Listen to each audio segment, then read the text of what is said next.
قول النبي صلى الله عليه وعلى آله وسلم للصائم فرحتان يشمل الصائم في رمضان والصائم في غيره.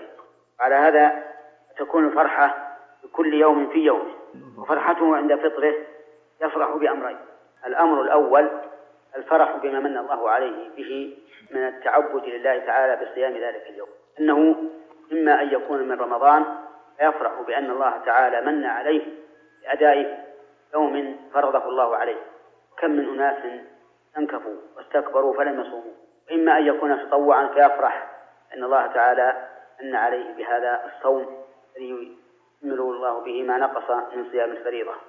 أما الفرحة الثانية فهي فرحه بما أبيح له من لذات الأكل والشرب والنكاح بعد أن كان ممنوعا منه في الصيام الواجب، فيكون بذلك فرحا. هذا هو معنى قوله صلى الله عليه وعلى آله وسلم صائم فرحتان. أما الفرح الثاني هو فرحه عند لقاء ربه، حيث يجد ثواب هذا الصوم عند الله تعالى. وقد ثبت في الحديث الصحيح عن النبي صلى الله عليه وعلى آله وسلم أن صائم يجزيه الله تبارك وتعالى من عنده.